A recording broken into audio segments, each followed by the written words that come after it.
Même si elle n'a jamais été aussi visible qu'au cours de ces 15 dernières années, la littérature québécoise pour la jeunesse a déjà un passé considérable. Depuis le début des années 20, des auteurs écrivent pour les jeunes. Toutefois, cette littérature est méconnue, même si un nombre de livres pour jeunes présente de grande qualité et se vendent mieux que des livres pour adultes. Au Québec, rien de plus facile que de présenter aux jeunes des livres d'auteurs talentueux comme Sylvie Brien, Alain M. Bergeron, Dominique Demers, India Desjardins, Gilles Thibault et bien d'autres encore.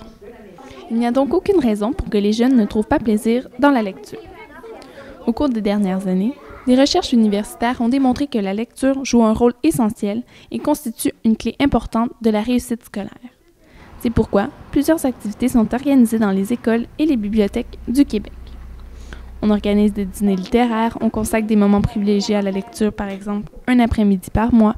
On crée des jeux, des concours et on invite des gens comme Diane Ducharme à présenter ce qui se fait de mieux en littérature jeunesse. Super grosse maison qui a l'air assez particulier, qui est très malade. Alors, il est toujours confiné dans sa chambre, l'oncle. Et là, quand il parle à Jacob, OK, qu'il le rencontre la première fois, il dit à Jacob, il dit, écoute, il dit, tu peux te promener n'importe où dans la maison, OK, tu peux aller où tu veux, sauf cette pièce-là. La promotion dans les écoles crée chez les jeunes de bonnes habitudes de lecture, ce qui les amène à mieux cheminer dans leur parcours scolaire et à apprendre plus facilement dans toutes les disciplines. C'est pas évident parce que, bon, ils ont Internet, les jeux vidéo, tout ça. Toi, tu arrives avec un livre, puis tu dis, hey, lire, c'est le fun. Fait que c'est vraiment de trouver, j'essaie d'arriver avec des choses très visuelles pour essayer de contenter autant celui qui est grand lecteur, autant celui qui ne lit pas du tout.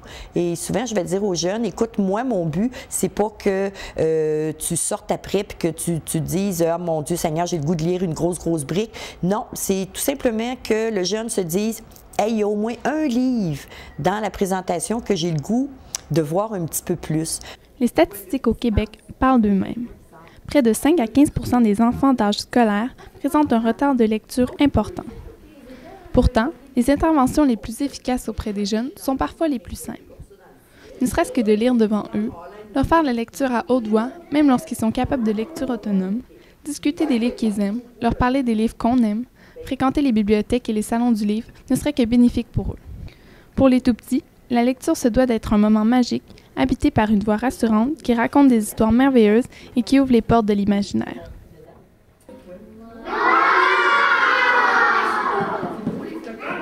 Être québécois, c'est aussi faire valoir ce que l'on crée chez nous.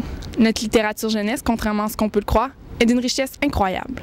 Alors pourquoi ne pas la faire connaître à un plus grand nombre de jeunes possible? C'était Maud Desjardins pour le Cégep Marie-Victorin à Repentigny.